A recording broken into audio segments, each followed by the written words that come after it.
Good evening, everybody, and welcome back to the Illinois Green Party series. My name is David Rich, and I'm here with my lovely, wonderful co-host, Calvin Tomashko. Calvin, how are you? I'm doing great. Happy to be here. Good to see you. Our guest is having some technical difficulties getting on to the format right now.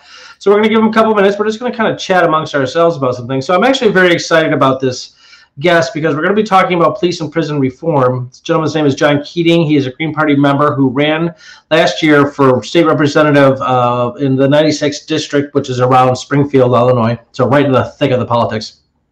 He didn't win, as we know, but he tried it, and that's good. We need to get a lot more candidates out there. So anybody here that, by the way, is a member of the Green Party, wherever in the country or the world, for that matter, if you're at all disposed towards politics and filling an office, reach out to the people in your area, whether it be county or state or otherwise, and let them know that you're interested in running. Because I think that we need to get a lot more Green Party members running. Just sort of saturate the political field, and just by selection alone, I mean somebody's going to win. Just numerically, just throw out 1,000, like how nature makes like a ton of like sea turtles, and like thousands of them charge the thing, but like 5 make it, like that kind of thing. Yes. So do that if you're at all interested. That'd be very cool. Because we need to get the Green Party influence into politics very, very, very soon. I've been reading a lot of articles, more articles on climate change, and it's just getting dismal. So anyway, back to the original point. I am very excited about tonight's guest because police reform is extremely important to me, and I've actually had very few encounters with police. I was arrested once, but it got dismissed because it was stupid. I don't know. I look around and I see the cops in America, if not everywhere else. They're not civilians, they're literally military. And so that strikes me very clearly and obviously as a military presence on our streets. And I don't like that. And I don't like the fact that people are in fear of police instead of looking at them to protect and serve like their cars say, even though that isn't the case at all. In fact, the Supreme Court decided in 2005 that police are not in any way, shape, or form obligated to help the public. Their job is to investigate crime. We see plenty of examples of police brutality. Every day, I'm watching videos and reading articles. More and more and more stuff is still happening. The Derek Chauvin thing didn't seem to calm any of it down. I will say that and I don't have actual numbers for this, but it seems to me like I'm reading more articles about more cops getting arrested for excessive force, that kind of thing. There are 2 police in Aurora, Colorado that were just arrested, and you can see the video. This guy was just terrified, and the cop actually put the gun to his head, and the guy's like, "What did I do?" And there was no reason for the cop to do this. You got an effing gun in your head, and blah, blah, blah, and the other cop was helping him along and everything else. And they both got arrested, which is good. It's ridiculous. Well, why would you do that? Why'd you put a gun to somebody's head when he's laying on the ground complying the whole time? Well, we know it's because a lot of their training is warrior training. Right. It's set up to make and suspect and almost conclude that every interaction, every person you interact with, is a murderer out to hurt them, out to hurt others, and that's how they approach the job. And then it's followed up and it's backed by how there's no accountability towards them. I think I found the Supreme Court case you were talking about. That's Castle Rock v. Gonzalez. There's another Supreme Court case, Fraser versus, I believe it's pronounced Cupp. Maybe it's Coop. It's C-U-P-P. And that is the one where it says they're allowed to use deceptive interrogation tactics. Which means that they're allowed to lie in the course of their duty. And this is why I say never talk to police. Never talk to police, especially without a lawyer present. But even then, you might not want to talk to them because it's said in the Miranda rights, which aren't exactly rights. They're just something that it helps protect the police if they read them off. But they mentioned that everything you say or do will be used against you in the court of law. Nothing you say or do will help you in the court of law.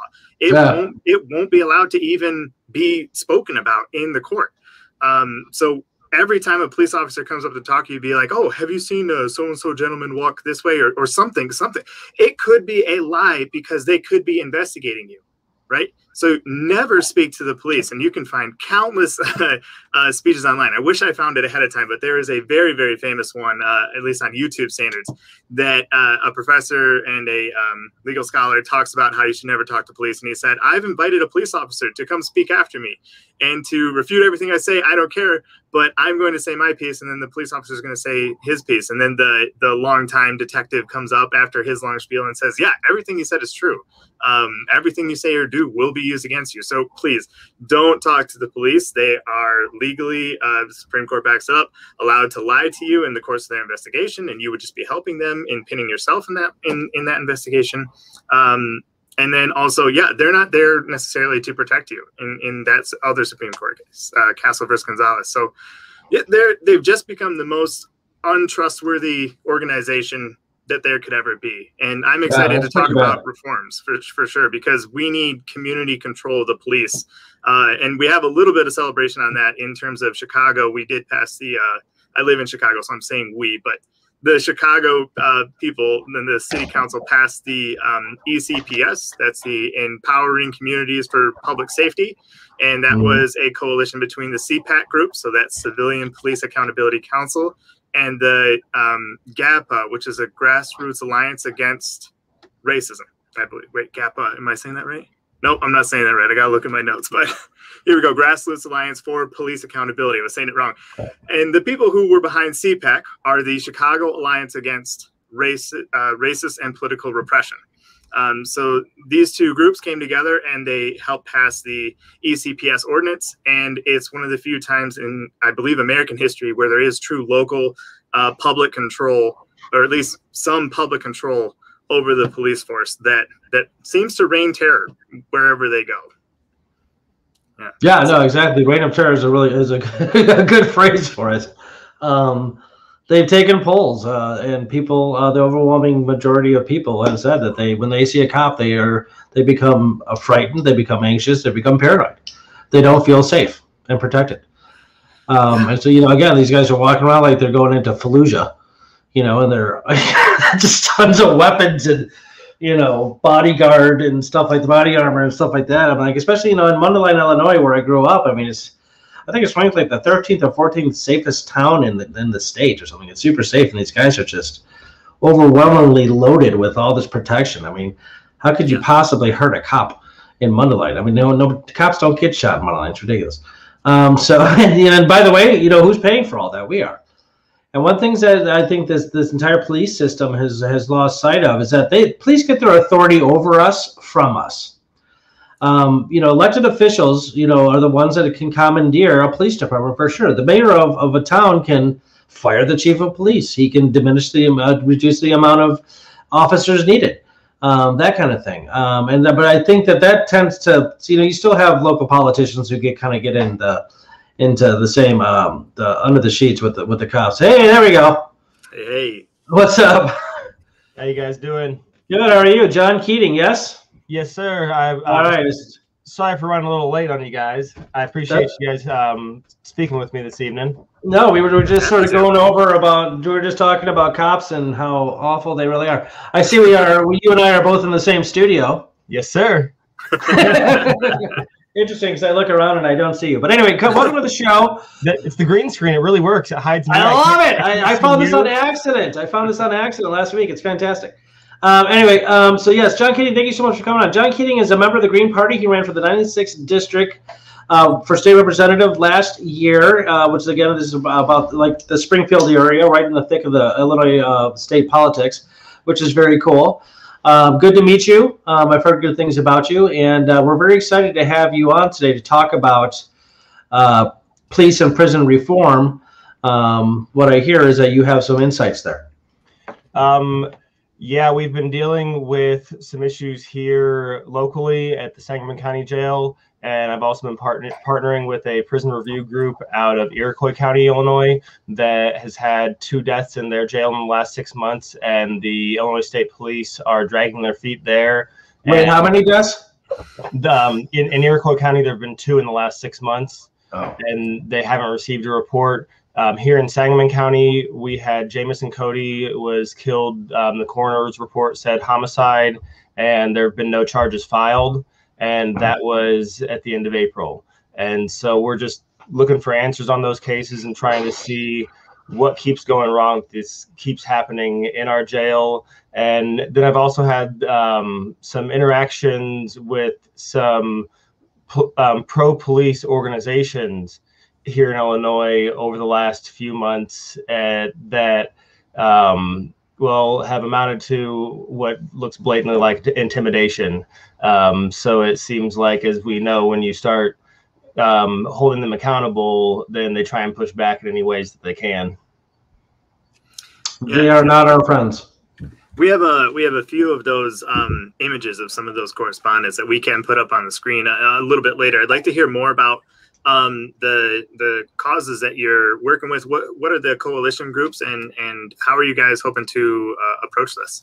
The Illinois Prison Review Commission will be coming down and working with the Sangamo Valley Green Party, and it's on August 26th, and they'll be having the official announcement.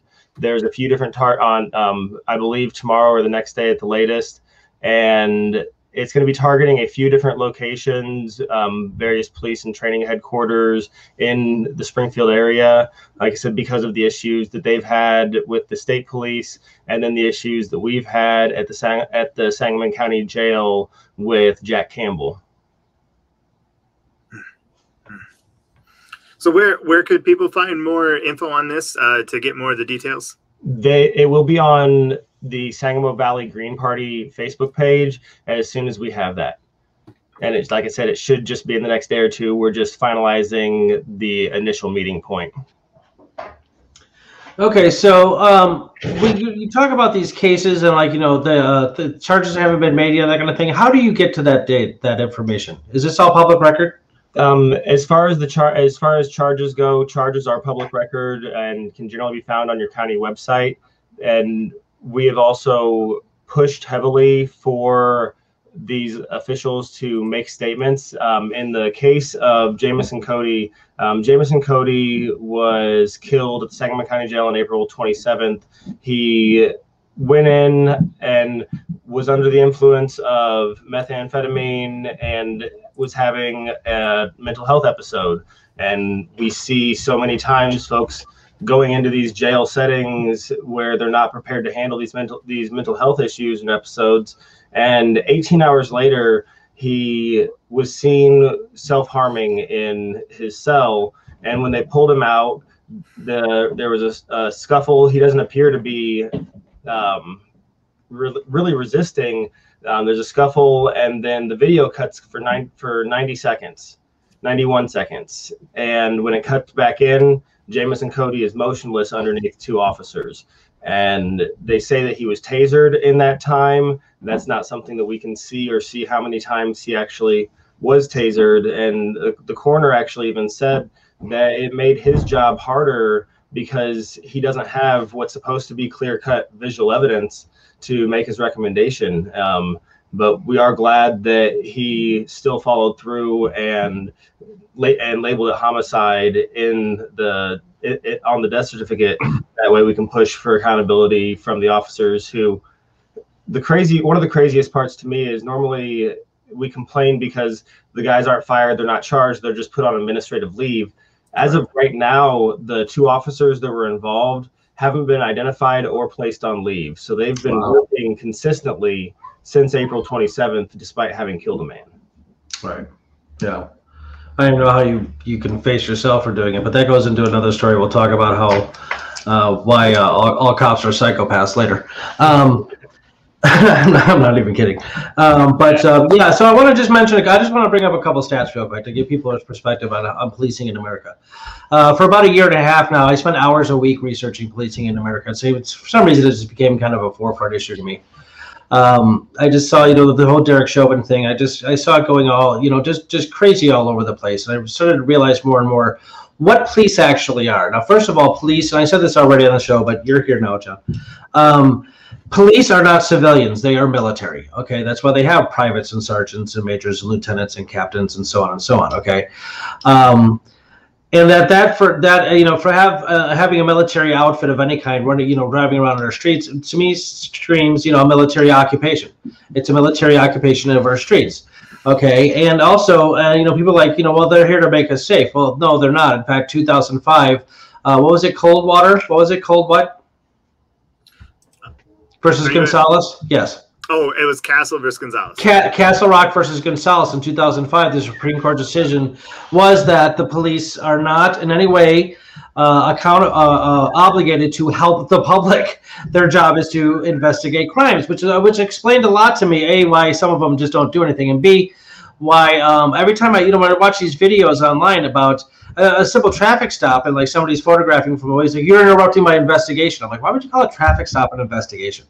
Oh, because that's the legal ease that they use in order to make themselves protected to do the things that they're actually hired to do, which is to investigate a crime. So now running a stop sign is an investigation. So instead of just like some petty little thing you should talk to the guy about, like, hey, just stop doing that. And so I also want to mention that, like, on average, police kill about a little over 1,000 people a year here in America. Yep. And that, by the way, ranks America number 6th in the world for police killings. 200 plus countries in the world, with all, you know, with the totalitarian, authoritarian, fascist governments out there, the land of the free ranks number 6th in police killings. It's unbelievable. Yeah. Well, the police in the United States are, what is it, number 2 or number 3 largest military by spending in the world? Oh, I didn't know that, but that makes sense. I believe it. Just the New York City budget alone is way bigger than, I would say, most, if not at least a third of all the country's military budgets. Here in Springfield, Illinois, our budget's just over $50 million. And I can't name the countries right now, but there are 19 nations that have a military budget, militarized nations, not nations without military. 19 militarized nations with budgets less than our police department for 115,000 people. Yeah.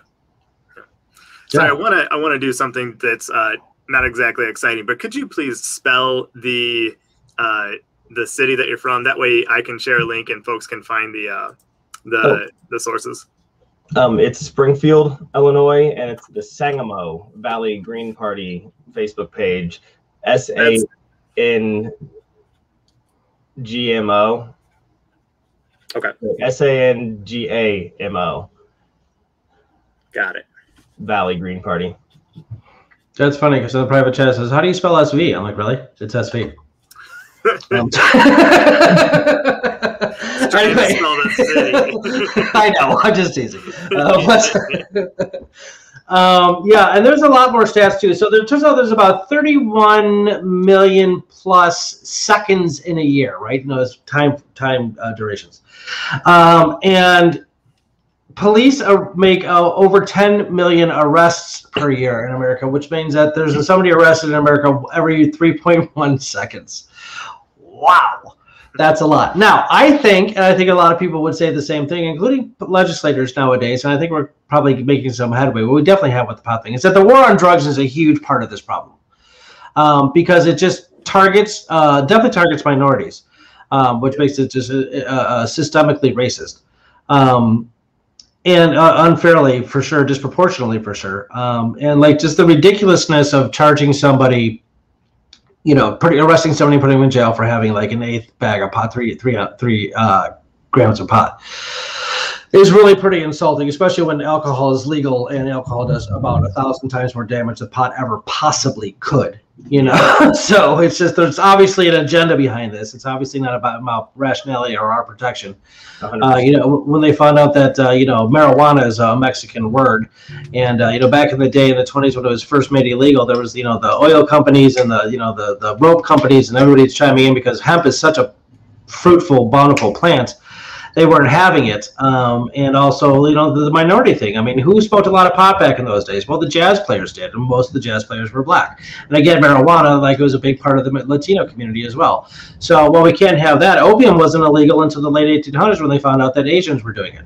You know, and it's really, you can find racism in every one of these things. Anyway, the cops, again, another problem I have with police, I mean, and it is an ample long list, is that they are hired to enforce the law, whether the law is right or wrong. Rosa Parks, by sitting in the front of the bus, was breaking the law. Yep. So the cop even said, supposedly, I have to enforce the segregation laws. And I'm thinking to myself, no, you don't have to. But you hear that a lot from cops too. I have to. No, you don't. When you become a cop, you don't magically lose your free will. You make a choice. Okay, you make a choice, okay? And the whole psychopath thing is the definition of a psychopath is somebody who knows the difference between right and wrong, but just chooses not to care, right? And when a cop is in, his or her job is to enforce the law and not include morality in the reasoning, not including morality in your reasoning process is the very definition of a psychopath, literally. Yeah. That's why all cops are psychopaths. QED. There I go, I've proven it. So yeah, I mean, do you want to speak on like sort of the mentality and the kind of people that want to become cops? Because I think when you choose a profession, you're attracted to it in some ways. And what is a cop? A cop is somebody who enforces the law through intimidation and violence. Yeah, I mean, it's folks who enjoy holding power over other people. Right. For example, I've had some instances, situations, if you will, with the officer that runs Back to Blue, Illinois. You can find them on Facebook there as well. And a few months ago, and that's one of the biggest things. It's a cop that runs Back to Blue, Illinois, and Back to Blue is supposed to be an organization that demonstrates community support for police. And if that community support was there, you wouldn't have a cop running this statewide organization. But we had some interactions online previously, and he recognized me when I was out taking pictures of some carnival lights at a mall parking lot fair here in Springfield. And he asked me if I wanted to he identified me vocally, and then asked me if I wanted to take a selfie with him, to which I said, hell no. And that's where he's talking about here, is that he was nice and professional and I was not. And I mean, when you're dealing with somebody who has demonstrated that they don't care about the lives they're supposed to be protecting and serving, it's hard to be any type of respect. That's something that's earned. But so yeah, he identified me on social media by name, and one of the things that he does is one of the things that I hate the most. It's the propaganda that officers do good things. There was a video that's going around of a couple of Chicago PD officers giving a basketball hoop to some kids who were playing on a milk crate, and that's a fantastic action. But it comes on the heels of reports that they were editing shot spotter data to falsify probable cause in cases that they didn't have it. So giving presents to kids and announcing that you do that and continuing the same behavior is really similar to an abuser who cries and says, "I'm sorry," and then continues to beat and abuse the person that they're with. I mean, I don't see any difference in those videos going around social media. And this is the level of folks that we're dealing with and that are in these positions of power, that are going to take to social media and use a statewide organization that they've built and funneled thousands and tens of thousands of dollars in donations through. One of their sponsors is actually 92 something cities in Bloomington Normal, a radio station that sent a bus to the Capitol during the insurrection on January 6th. So we see that these are the people that are in power. It's folks who can't accept legitimate election results, folks that can't accept that they've been lied to as far as a virus and scientists being out to get them.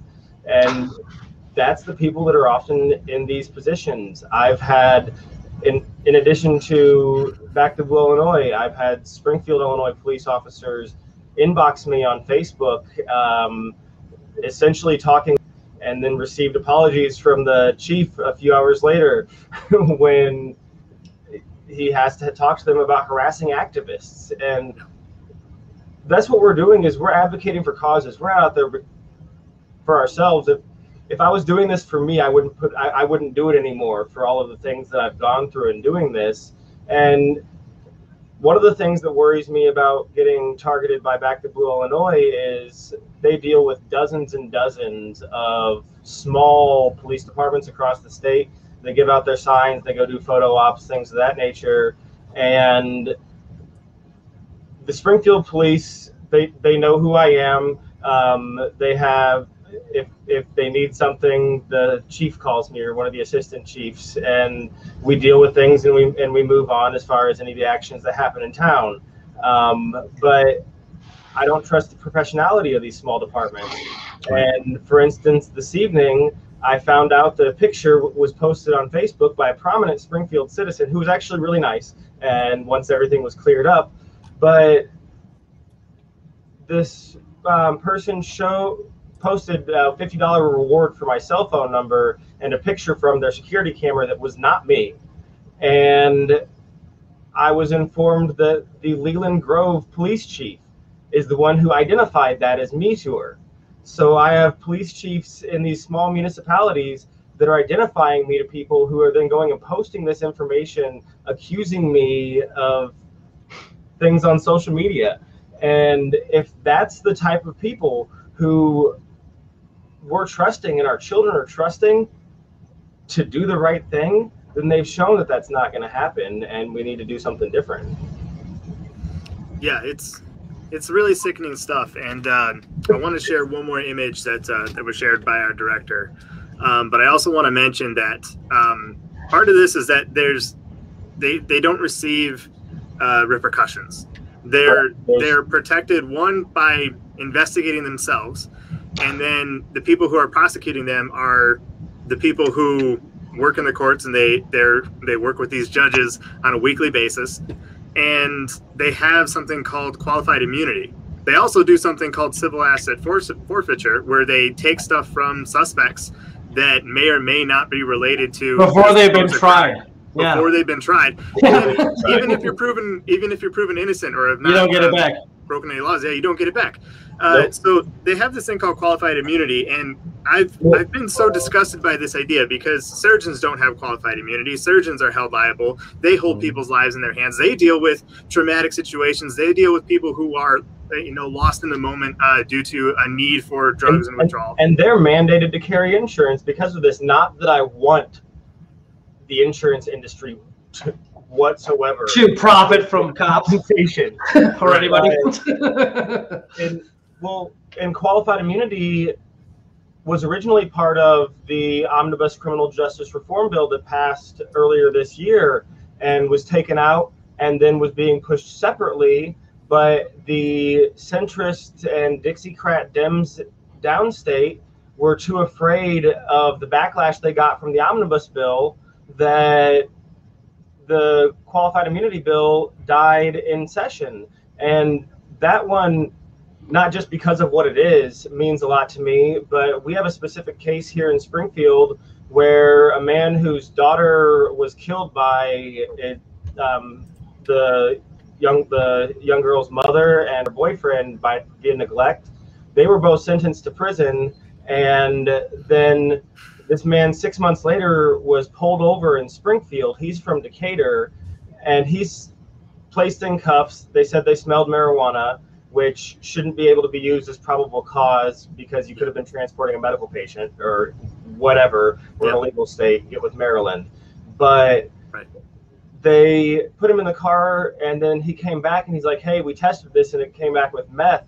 And he shows him the container, and it's his daughter's ashes. 2-year-old daughter's ashes. 2-year-old daughter's ashes. And so the officers in the city are included in 7 different entities and individuals being named in this lawsuit. And you can just see the guy's heartbreak in the video because the body cameras were made available via FOIA request. And they're claiming qualified immunity. They're saying what they did was in the normal course of duty. Yep. And I don't even know how many of these things slipped through our fingers because I discovered that lawsuit when I was searching for information on disciplinary action against one of the officers that was named in the lawsuit for a different instance somebody gave me a tip on. And so the news hadn't even reported on this because local media journalism's dying. They don't have the funding, so they don't have investigative reporters anymore. So we don't have the people who are normally actually going in and digging into this stuff to at least try and get some air to it and hold people accountable. And I think that's one of the biggest things in activism now, is just making sure that people are seeing what they're doing. That's really interesting point. And do you actually know how somebody can, without being a part of an actual news corporation or entity of that some sort, can get a press pass? Is there a way of getting a press pass just so you, because a lot of videos I see of people taking videos or something, and the cops approach them and they say, well, it's my First Amendment right, freedom of the press. He's over there like, who do you work for? They're like, no, I don't think you understand. I can do whatever I want. So okay, I don't have to work for, so he's like, no, you have to be a part of a press organization. Do you know anything about, go ahead. In those instances, like I was in Kenosha, and there were a few people who were just starting out as independent journalists that I spoke to, and then a few people like the CJTV, the guy that was next to one of the guy that got shot through the bicep and ended up putting the tourniquet on him. I spoke to him the night after that happened, and you can tell by a lot of these guys set up that they're professional crews, but it really doesn't matter whether you have a press pass or not. It's just making sure that you're in the place that you need to be to record it, because if they're asking for press passes, they're not going to remove anybody that doesn't have one. Otherwise, they're just not asking for press passes, and they're just removing everybody. Interesting. Okay, yeah. So I thought maybe there's some way that you can get one. Just the government has to give you one. You can find templates on the internet and can. Just print it up, put your name and photograph on there, and go here. Yeah. All right. Cool. I'll do that. Well, actually, I have one, but go ahead.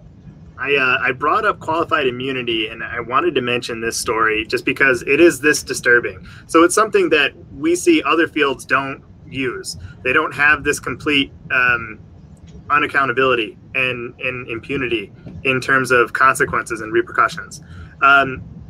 These police departments have advertised it. At least one, Manchester in New Hampshire, listed qualified immunity as a unique benefit in their call for entry-level and certified applicants. So they're advertising this as a perk of being a police officer. So it's a benefit in their eyes to be able to essentially violate people's rights, harm them, plant evidence on them, and you'll have qualified immunity. Yeah, it's completely disgusting. So I wanted to make sure I mentioned that, because I really want people to be clued into or keyed into this qualified immunity and how disturbing that power is. But I want to also mention a huge highlight is that the state of New Mexico, I believe, and I believe other municipalities like New York City have gotten rid of abolished qualified immunity. And I think it's time for more states and the rest of the country to join in on that. 100%.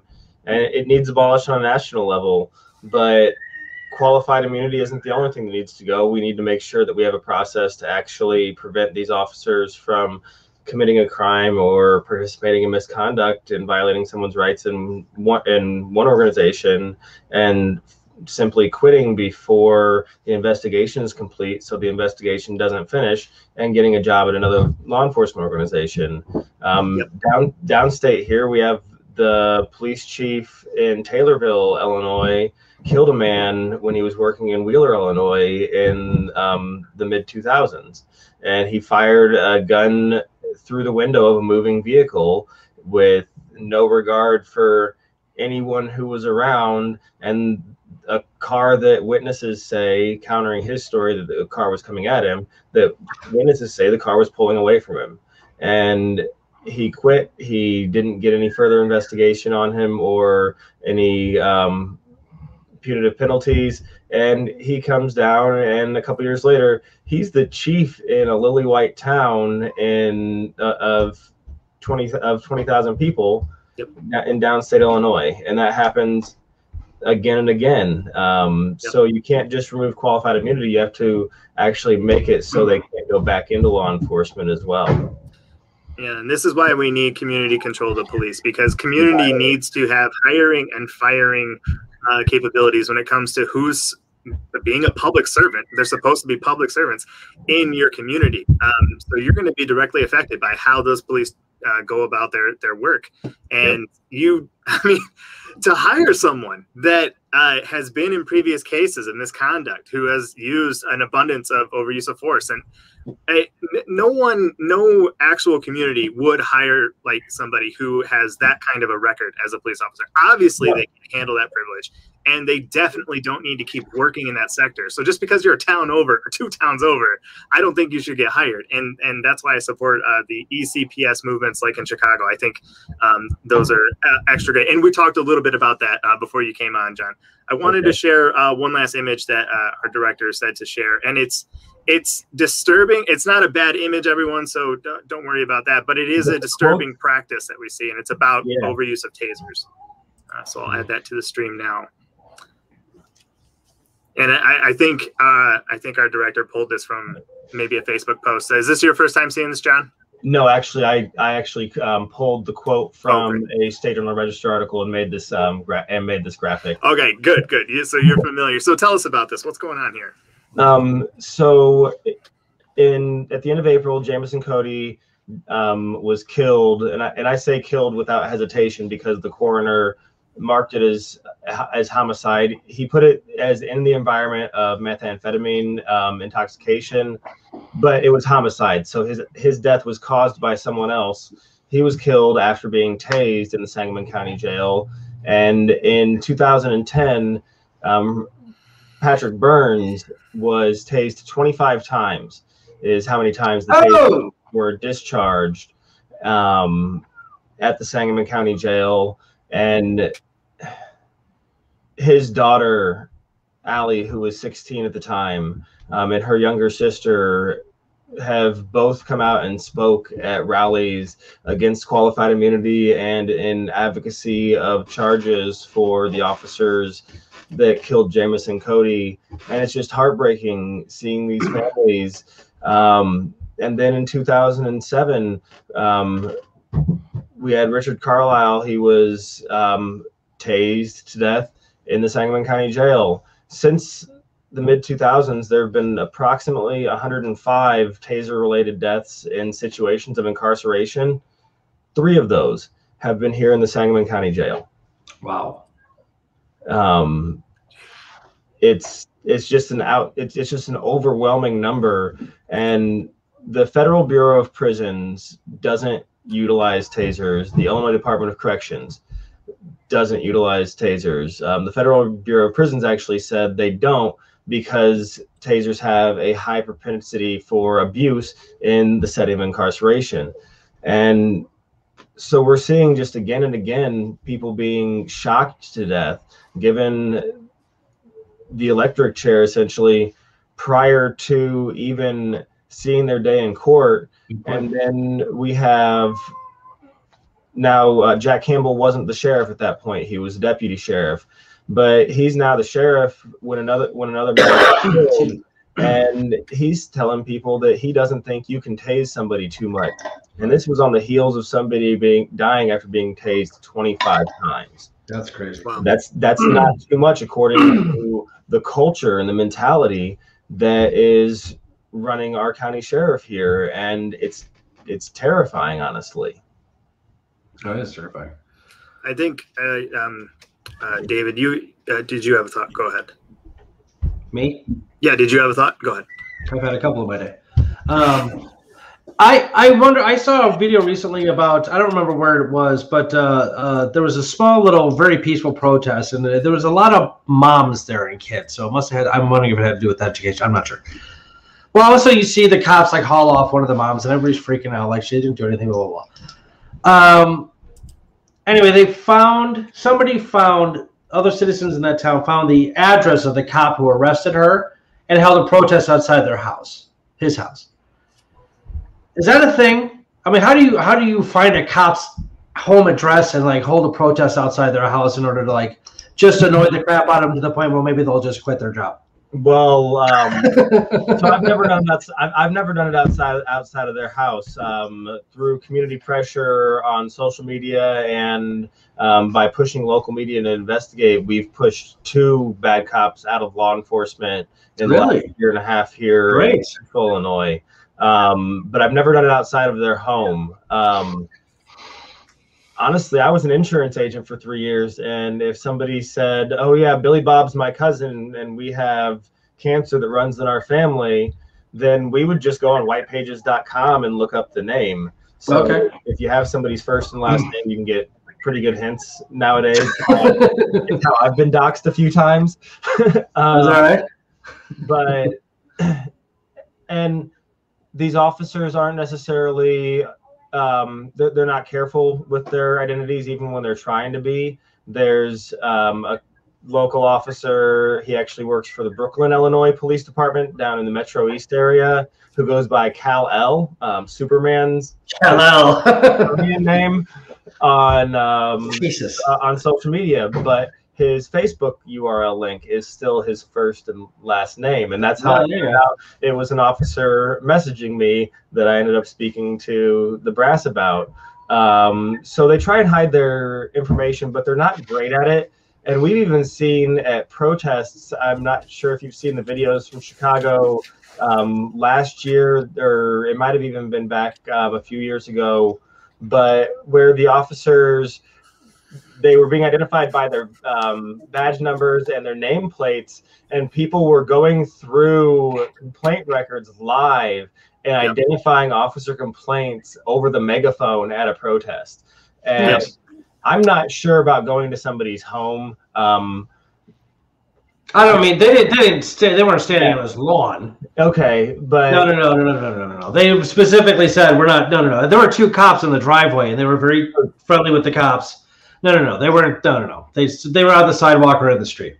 But and for me, it's just because that individual officer didn't make that decision. That decision came over the radio, so we need to be taking this grievance out with the people who are making those decisions. Yes, this cop is a. Sorry, can I say that on the?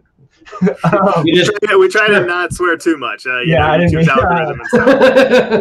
so yes, this cop is absolutely terrible and is making a decision not to say, no, I'm not going to follow this order, but he's not the one that gave that order. So it's there's a whole hierarchy of accountability. And at the end of the day, let's remember the cops are enforcing the law. So whatever they do, they're doing it because the government said they could. Yep. So they and it's just, it's a slow process, but one way of dealing with this is just putting in the right politicians into legislative offices. Now, it's unfortunate because usually there's still this sort of brainwashing here, this nationalism in this country, where to be pro-cop is to be pro-American, or to be pro-American is to be pro-cop, and all that crap. Yeah. Usually the politicians that run are almost always pro-cop. I mean, even Biden said that he's not going to just, advocate for defunding the police. One of his platforms was he was going to spend more money on policing in America. Yep. And they still voted for him. Nothing will fundamentally change. Yeah, no, not even close. I mean, it's just astonishing how many people. But there have been studies done too, and the math just doesn't work out. The more cops does not mean less crime. Not at all. Just doesn't. It's not even not only not causal, it's not correlational. I mean, there's not even any parallel on a graph. I mean, that doesn't work. In fact, they did studies about the Old West, like a 25-year period in the 1800s, when it was one of the most lawless times in America, and crime was proportionally way lower than it is now. And we had very, very, very few law people then, because most people could probably just sort of get along with each other. Yeah. That kind of thing. I mean, obviously there are problems and issues. I'm not, saying that, but what do you think about the danger of being this whole cops are heroes thing? Because that really kind of annoys me. I do know that I looked this up and putting in base rate form. The most dangerous job in America is logging. 150 loggers die each year out of 100,000. Okay. Then I think it's fishing after that. You just keep going down and down and down and down and down. Cops per year, it's like 14. yeah, it's like pizza driver, UPS guy. Yeah. The cops way down here. 14 cops out of every 100,000 die each year, okay? And like literally right underneath that, like 13.8 or something like that is landscaping. So, you know, being a cop is, you know, 0.2%, you know, of a higher risk than cutting a lawn. It's just not a very dangerous job, especially with all the protection that they have. And when something they're, you know, suspicious of somebody being possibly dangerous, they call 8,000 other cops to surround them. You know, so it's just not a dangerous job. So I'm tired of hearing that, like, oh my God, if without that would be. What happens when someone kills a cop? That person gets arrested and put in jail. Yeah, they get charged and convicted, which isn't what happens when a cop kills somebody.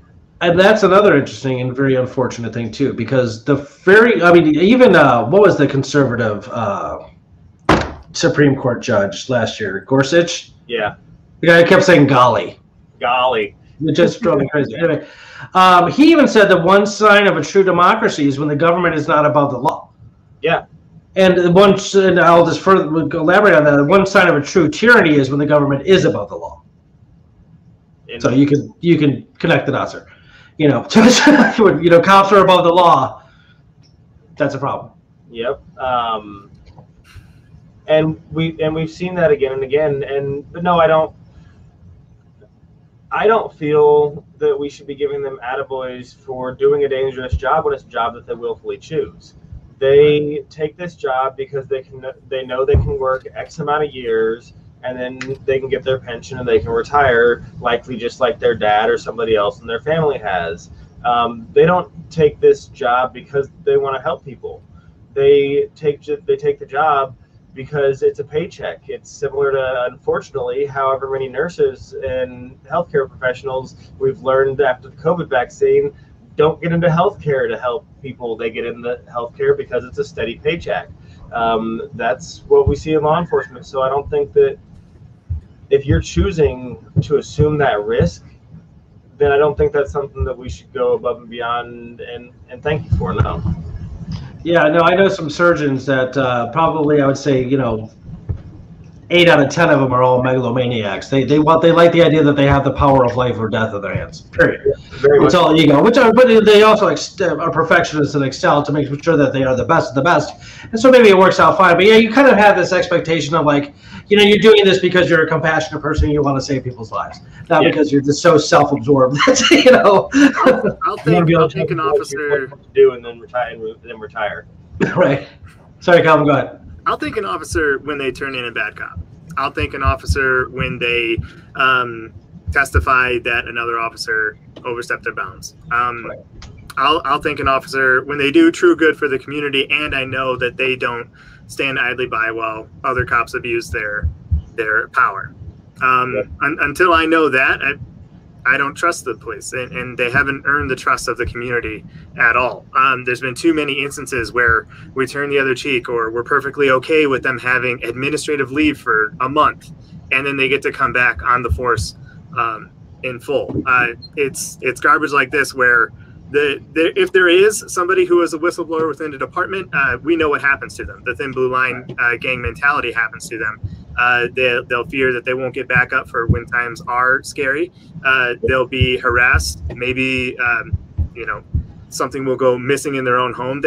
There's no like mentality quite like the gang mentality of the police, and no. This thin blue line stuff absolutely has to go. And that they celebrate the flag being I wish I would that way. I wish I would have shared another screenshot with you, but the Fraternal Order of Police Lodge that covers the Springfield Police here in Central Illinois actually shared a photo, and it was a meme. It was text overlaid on an image of hundreds or thousands of police officers standing in uniform, and it said, "Our gang is bigger than yours." Ooh.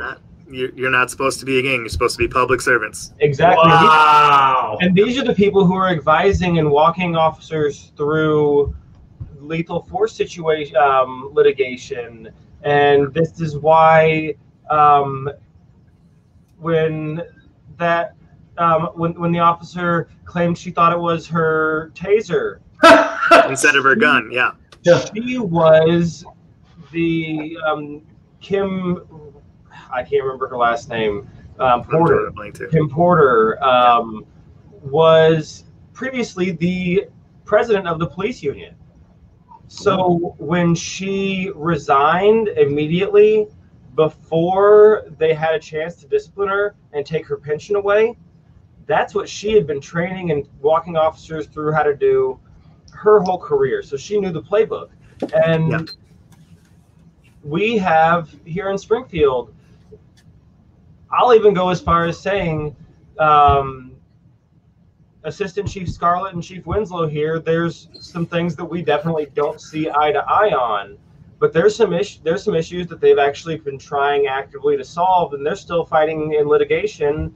An officer, James Fox, was fired after texting to a group chat that included an officer of color.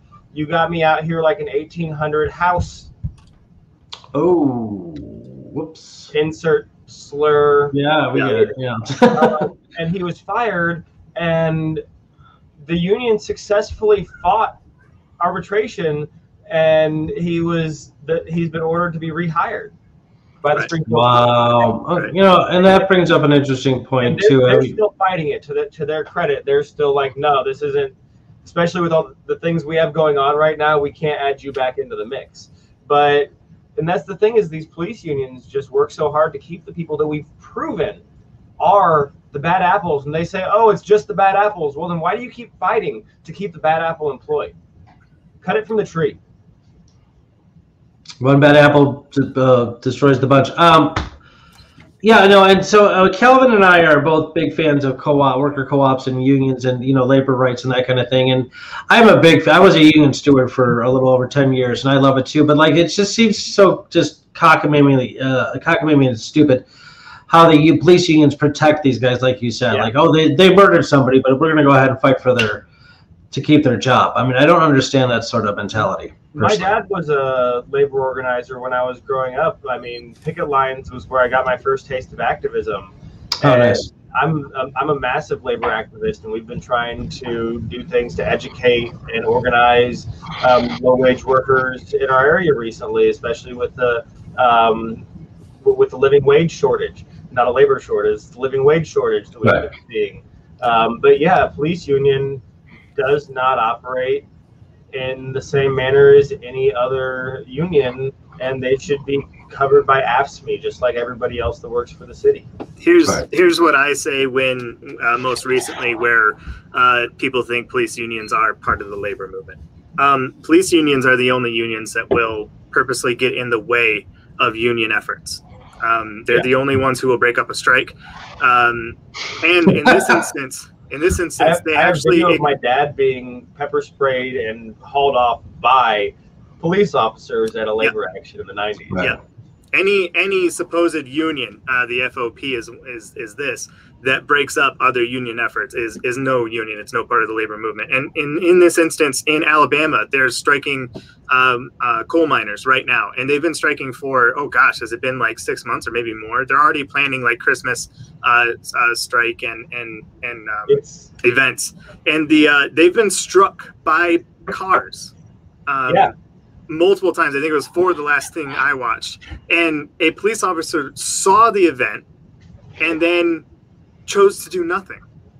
Didn't order a pursuit, and then made some sort of claim of like, oh, well, there's not more than one of us. There's some other BS, and we can't follow through with it. So for anyone who's out there thinking that police unions are part of the labor movement, they're not, and they need to be treated as such. Well, there you go. There you go. Okay. I wanted to highlight one more thing, and that is the idea, this gang mentality when it comes to the tasing incidents. What you'll see in a lot of these videos where they're tasing someone is there are multiple officers shouting multiple commands, many of them contradicting the other. Hands here, all the way down, don't move. And you're being literally tased, so your muscles are no longer under your direct control, and you're being tased from multiple angles. A public servant would stop someone else from tasing after maybe the second time. A gang, people join in and they all proceed to tase, and then they'll all flub the report later on that like, oh, they were resisting, oh, they tried to reach for my gun. That is a gang, and we can't accept that anymore. Exactly. It's the same way that people are expected to not resist while they're getting bit by a police dog, while they're being torn apart by an animal that's been trained to injure and to maim. But they're supposed to lay there. And the amount of pleasure these guys often get out of tasing people is disgusting as well. And I can say that as it's not just oh, I'm pretty sure these cops are sadistic people that enjoy this. It's I had a storied youth. I was not always the upstanding citizen that people see today. And when I was 20, we'd been out drinking, and a buddy of mine picked us all up to go home. He was sober. We were all in the back of a pickup truck, and a cop pulled up behind us. And he asked everybody some questions, and then asks me to get out of the vehicle. And so I step out over the hood of the car instead of the truck, not the tailgate, and I take off running. And I was pretty quick at 20 years old, but I was also pretty intoxicated and did not. So I lose the cop. He's 100 yards behind me, and then I can't find anything but a bean field. So I laid down, and he comes up behind me, and he slides into me with both of his knees, and then he stands up and shoots me in the middle of the back with his taser. Ouch. And you're laying on the ground. Yeah, well, I'm laying face down with my arms and legs on the ground. He just keeps rocking the trigger. And in the car, I asked him, I was like, so I'd surrendered, I'd laid down. Yeah, I know I screwed up and I took off, but why'd you tase me? He's like, well, that's my rule. If you run, I tase you. So it's his rule. That's his rule. It's his rule. And that's the mentality, is that these guys are the ones who make the rules. They feel like they're in the position. And so it's just going to keep happening until we somehow get that culture out of it. And I don't even know how to begin to do that at this point. Well, I think it starts with community control of the police. I think we need more efforts like that. How do you get the local government, or start to say the local governments to give that control over to the community directly like that? We just have. I mean, I can imagine going up to like the mayor of Grays Lake, where I live, and saying, "Oh, by the way, we should have, you should give your control over the police to a board of community members." Oh, okay. I don't see it happening like that. We have. But I agree with you, Calvin. Don't get me wrong. Yeah, we need to have Frank Cap. I can't remember his full last name. I'm so sorry, Frank. But he's a member in the CPAC movement, and what they did is they started with like 100 people, and every week they were doing tabling, and they got up to, I think it was 500K people, or maybe, I'm sorry, maybe that's a little bit too much, maybe it's only 50K, I'm sorry, but they tabled every week and got a bunch of people, and at first they only had one city councilman on their side, and over time they got it to where they had the majority, and they passed this thing. So we just gotta take those movements, those successes, and implement them all throughout the state of Illinois. And that's exactly what it is, because these folks are elected and they want to serve another election, whether they're on our side on issues or not. If it's an issue that's going to be controversial and they don't see the community support, it's not something they're going to back. We have a police review commission here in Springfield that is completely toothless. They can't subpoena anything. What happens is, if someone appeals internal investigations claim that was found to be unfounded, they can look at it. But somebody has to call them and say, hey, internal affairs said that this didn't actually happen. Can you look at it?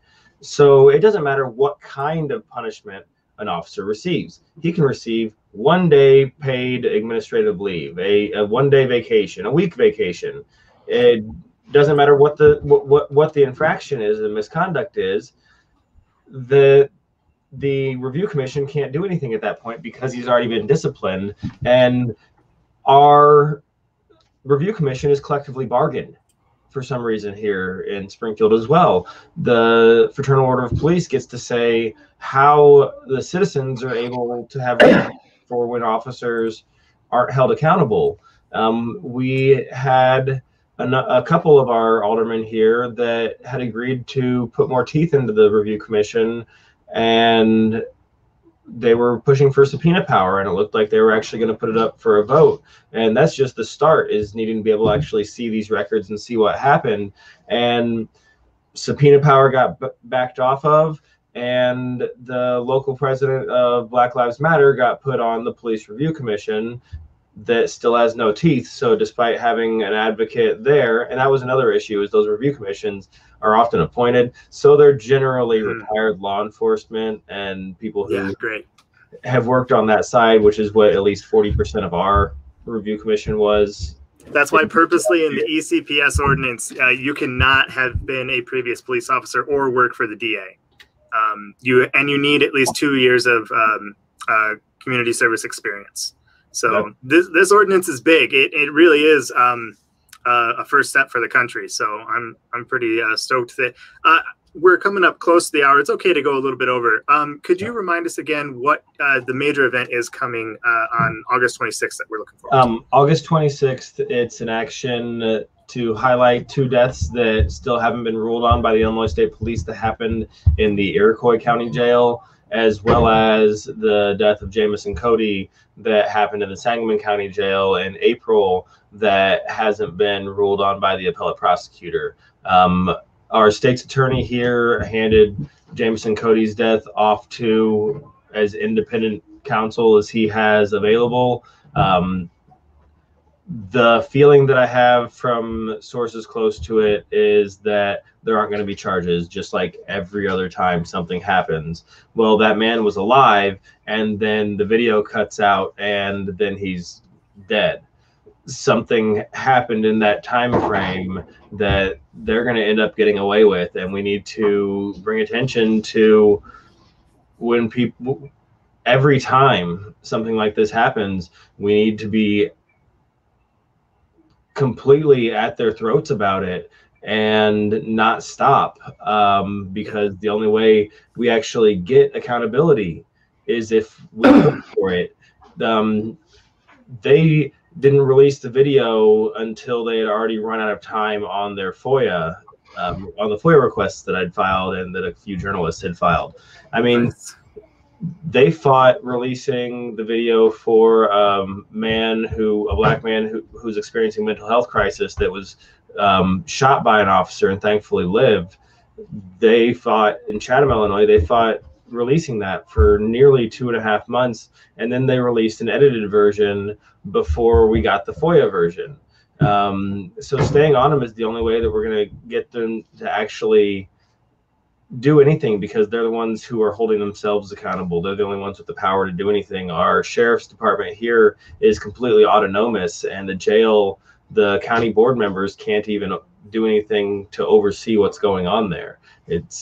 These guys have unilateral authority, and something needs to change in the way that Illinois works at the county level as far as incarceration. And so that's why we're going to be together on August 26th at noon, and you can go to Sangamo Valley Green Party on Facebook, SAN, that one, Sangamo Greens. Thanks for the background, I bet, with that one.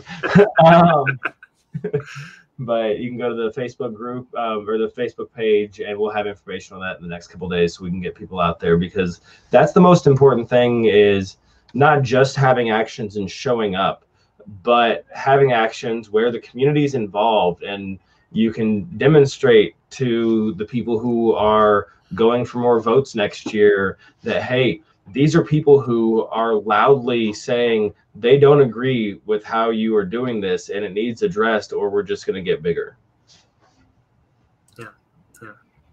And one thing, just speaking of that, and just, events and activities concerning creating police reform. I mean, another thing too that I don't understand why the government can't get it through its thick skull is just like, look what happens when Derek Chauvin killed George Floyd. I mean, so almost the entire neighborhoods were like burned down.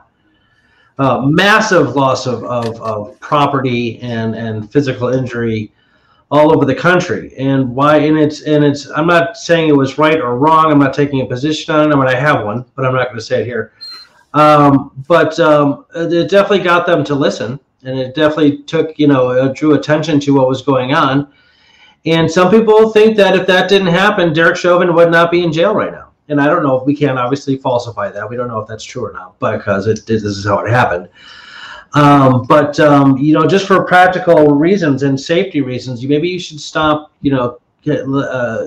hurting or even killing your own citizens, because the citizens are going to, in one way or another, fight back. I mean, I know people who have really enjoyed unarresting people before. Unarresting? Yes. Explain that. In the context of a large scale action, where fascist police try to detain lawful protesters, oftentimes they use zip ties and things of that nature because there's so many, and the crowd just will push back over them and free them. Just take their people back. And I love that. See, that's cool. It's beautiful to see somebody unarrested. And you shouldn't be arrested for protesting, and no, not at all. Police shouldn't be covering up their badges, and they should be A-okay with the press and everyone recording them. And you should always film the police. I wanted to highlight real quick. I've been talking about the ECPS a bunch. Sorry if I've been saying it too much, but I'm really inspired by it. I wanted to share this link. It can give you all the information on there. I'll leave that up. And then while that's up, I wanted to thank you so much for wearing that shirt. If folks at home are looking at a shirt saying Greenwood Avenue, Tulsa, Oklahoma, and they're wondering what is that, please go look it up. It's going to be linked with Massacre. It's a huge part in our history. It is an awful atrocity that happened, and we should all know about it. It should be taught in schools. If it's not, it wasn't taught at mine, so. It wasn't taught in mine, and I was blessed to be able to attend the commemoration events that they held in Tulsa at the end of May for the 100th anniversary of the Tulsa Race Massacre. And Springfield had a race massacre in 1908 that was one of the things that led to the formation of the NAACP. Now, they currently, just like a few years ago, it used to be the Tulsa Race Riot. It's the Springfield Race Riot of 1908 currently. So one of the things that we're working on, and that I learned from activists on the ground that have been fighting for this for Greenwood, is that changing the verbiage from riot to massacre removes the thought of complicitness on the parts of the people who were harmed, killed, and displaced, lost their lives and livelihoods. And then you can actually start talking about reparations when these people are purely victims and not people who were part of a riot. There we go. That was very beautiful. cool. Very interesting. Yeah, nicely done. Very cool. And I think we got to probably wrap it up here, but I do want to have you back on, John, because I know you had some sort of involvement with the Black Panthers. Is that right? I am not involved with the Black Panthers. Oh, is that okay? My FBI. Sorry, no. I know they're probably listening to me, so I've just named my FBI agent Frank, and I talk to him sometimes. But Frank, if you're listening to this, I am not involved with the Black Panthers. I did cover the Second Amendment March, where hundreds of people from a number of different groups, New Black Panther Party, Huey Newton Gun Club, there were 300 folks out there, armed, 300 people of color out there, armed and marching through the streets of Tulsa to commemorate the 100th anniversary of the race massacre there. Oh, okay. And it was powerful, and I gotta say that all of their trigger etiquette was far better than you see at the Vanilla ISIS rallies. Yeah. There is, I looked up the name, I believe it's Frank Chapman, who was part of the CPAC movement that I mentioned earlier, and he was indeed involved with the Black Panthers. So we need to get him on. I'd love to hear about his story. Yeah. No, I mean, I'm in contact with L Train and Indigenous Smith, who are Black Panther fellas from Kansas City, Missouri. I could probably try to get them on. Yeah, no, and so yeah, I didn't know in what sense. I just heard rumors that you were something to do with them. No. And the new Black Panther Party, I know that they're armed and stuff, but they're not, as far as I understand it, they're not doing what the Black Panther Party did in the 60s. Right, wrong, or indifferent, I don't know. It's controversial. Like, there's some old school Black Panthers that says, no, you're not even Black Panthers because you won't do these things. They're not.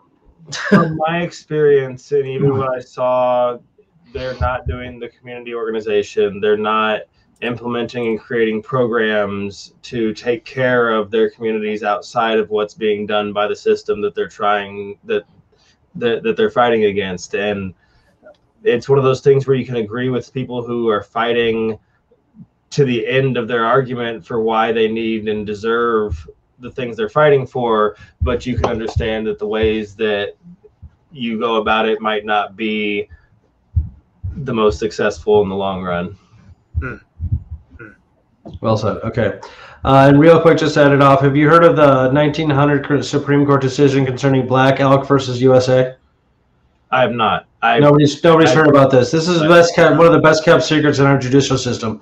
And as far as I know, as far as I can tell, it hasn't been overturned. I mean, it just shows the inconsistency and arbitrariness in our judicial system, that if people, local areas don't like it, they just don't apply it.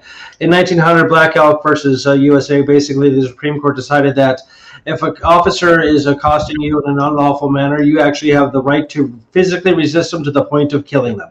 Yes. Yeah, I have heard that before. I didn't recognize. Indiana just sort of somewhat recently revived that whole thing.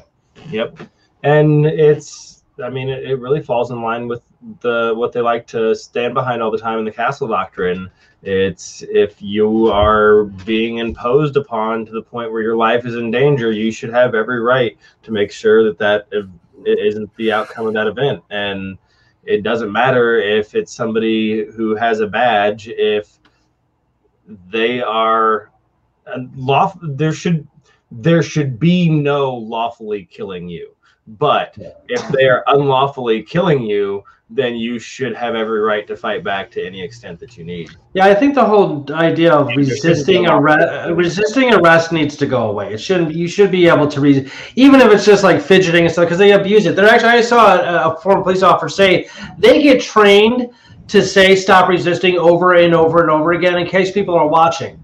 Yeah. So even if they're not resisting.